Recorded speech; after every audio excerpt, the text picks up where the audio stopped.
pokok beringin namanya. Di sini yang ada penunggu. Di sini yang aku jumpa apa nih? Burung hantu nih. Di sini jam 2 pagi malam Jumat, menempel di atas permukaan tanah.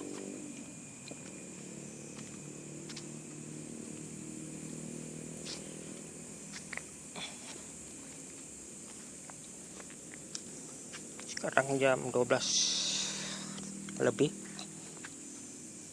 Inilah pokok beringin. Dia punya aura nih, terasa badan saya gentar.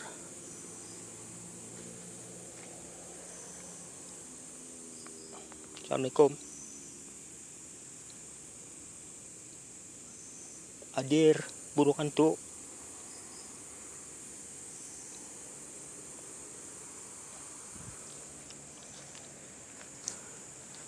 Di sini ya, saya jumpa dia. Di sini dia, burung hantu tuh.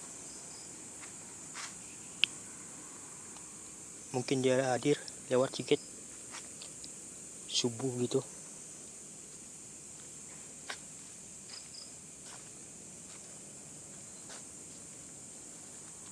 Hutan nih, tebing bukit Secuk.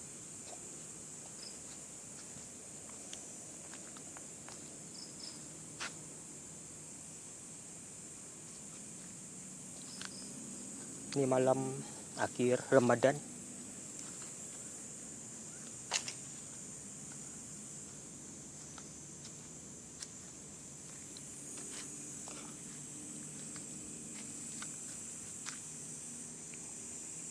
Ada bunyi, ada yang datang.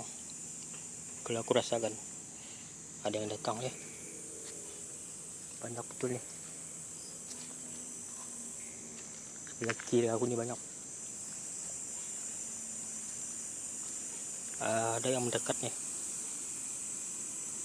Gentaran energi dia terasa. Mungkin dia nampak cahaya nih. Di sini ada satu rumah kosong.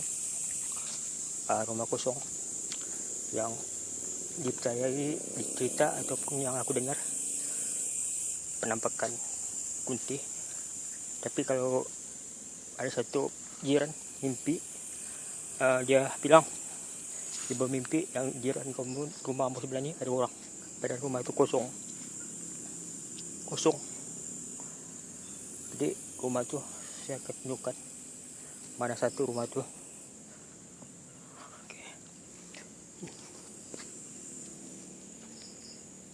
Ini rumah ada yang saya tunjukkan.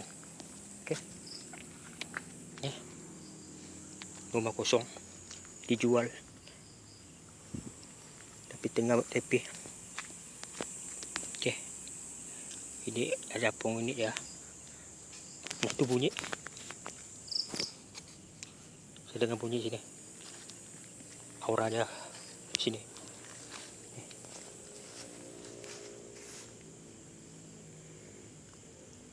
Ada yang mendekat nih.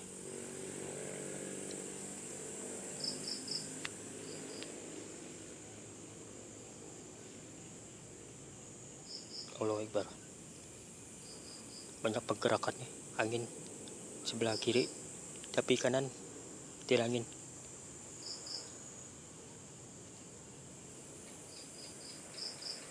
Mari kita abaikan. Ini rumah. Di belakang saya ini rasa macam awa ada panas. Di rumah ini diceritakan ada penghuni, orang nampak kunti. Tapi kalau saya tengok lihat memang ada di rumah. Nih kalau malam orang lipas marak. Tapi padahal jamnya wiring semua dicabut sudah. Wiringnya nih. Ini jiran yang sebelah ini cerita. Dia cerita yang orang sebelah rumah dia bilang dia bermimpi Coba mimpi rumah itu orang bertanya, ada jiran kau sudah dia bilang. Orang yang lalu depan rumah itu. Terus dia pun heran lah, dia bilang, siapa jiran saya? Sedangkan rumah saya itu kosong, tidak orang. Ada, dia bilang. Itu mimpi dia. Terus tuh dia cerita sama saya, dia bilang dia bermimpi orang sebelah itu rumah itu ala-ala macam orang bunian bersih rumah itu sebenarnya. Kalau secara gaibnya, di alam gaib, tidak di alam dunia, tetapi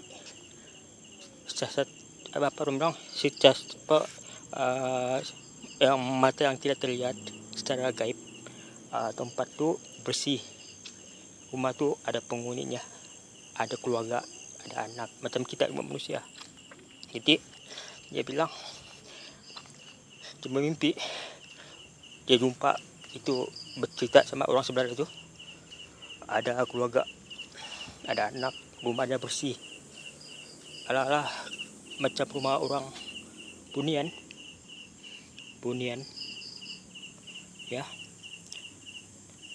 Padahal itu rumah kalau secara nyatanya di alam dunia manusia, rumah itu kotor, baru usang. Rumah itu memang tidak orang sudah lama ditinggalkan. Sekarang itu rumah itu tengah dalam DP, dibuka dan diubah suai, dibaiki. Kalau tidak silap aku, rumah itu sudah dibeli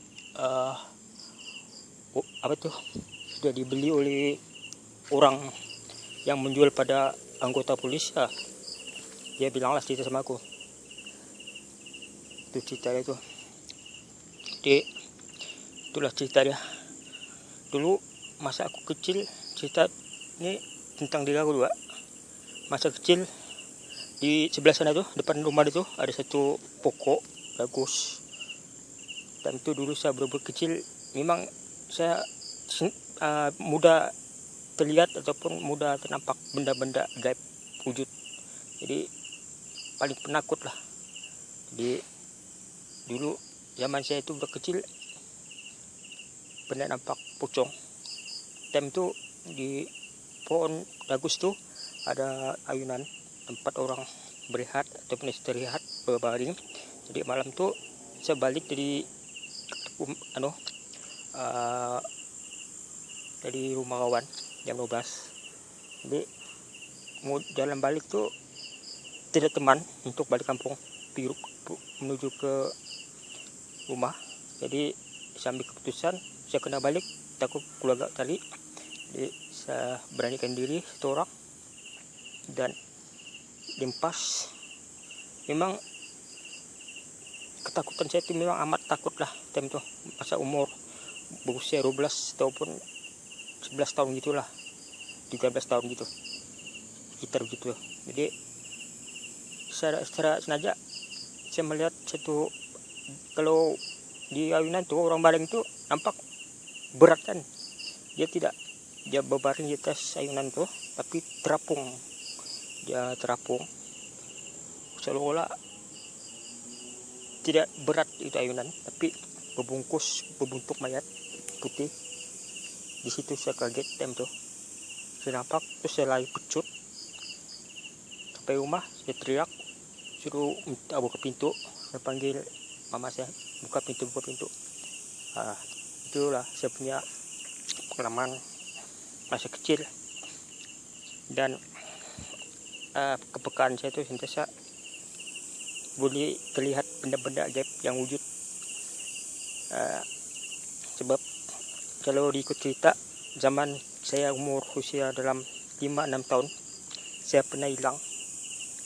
Tapi yang saya ingat lah, tapi diceritakan ibu saya, masa kecil saya ini suka bermain maghrib lewat, dipanggil ibu orang tua balik tegil, pas itu masuk keluar, dipanggil masuk rumah, pas itu curi-curi keluar. Padahal saya pun tidak tahu time itu. saya ikut, nggak tahu orang Bunian kah, tem tuh tempat ini, rumah ini hutan keliling. Terus itu saya hilang 1 jam gitu, keluarga saya mencari saya di keliling-kelilingi rumah, lalu tidak terlihat, padahal saya melihat ruang di depan saya sibuk mencari saya, mungkin terhijab gaib. Makhluk yang ada di sebelah saya itu budak-budak teman saya, orang bilang dari kalangan bangsa jin lah, cerita gitu kewujudannya. Jadi sampai akhirnya 1 jam kemudian saya dijumpa. Jadi saya pun tidak tahu apa yang terjadi, tiba-tiba saya muncul gitu, baru di ruang perasan, padahal ruang mencari saya di depan saya, ruang tidak terlihat, tapi saya lihat doang.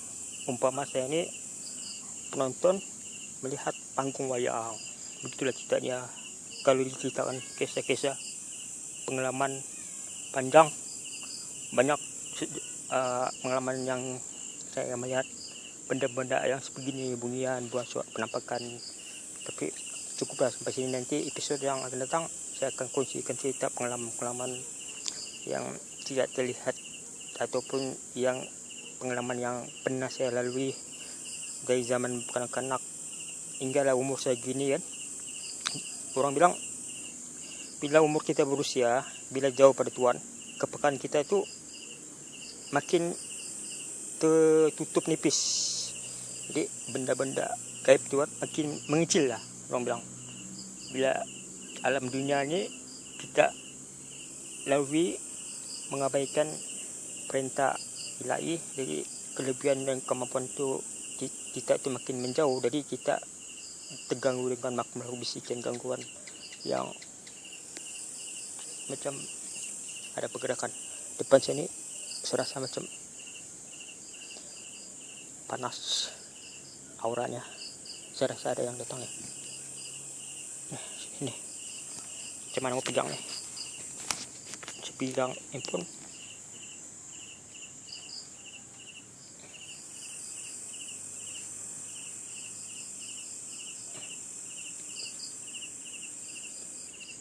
Saya rasa sini macam ada pergerakan, ada aura-aura lah.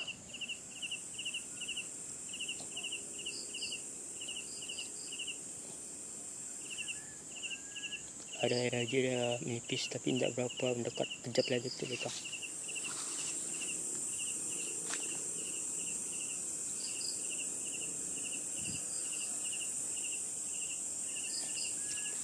Biarkan abaikan.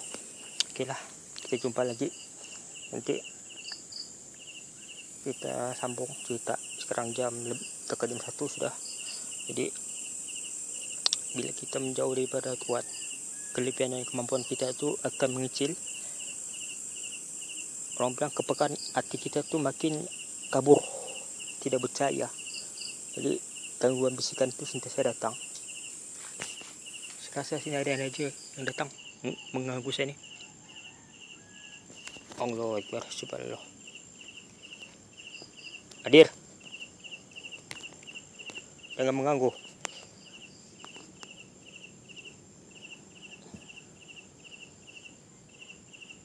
Ada selalu aku rasakan ada makhluk gaib. Bak kunti ni. Di sini ada bak kunti ni depan ni.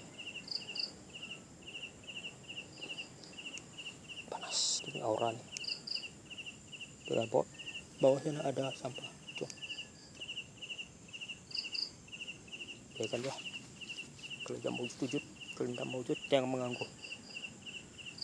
Okeylah, sekarang sudah bunyi ayam kokok, petanda subuh.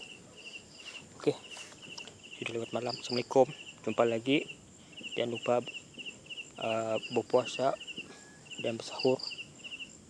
Semoga amalan ibadah kita diterima oleh Allah. Amin. Dan selawat dan salam atas Nabi Muhammad SAW, keluarga serta para sahabat pindah yang termulia.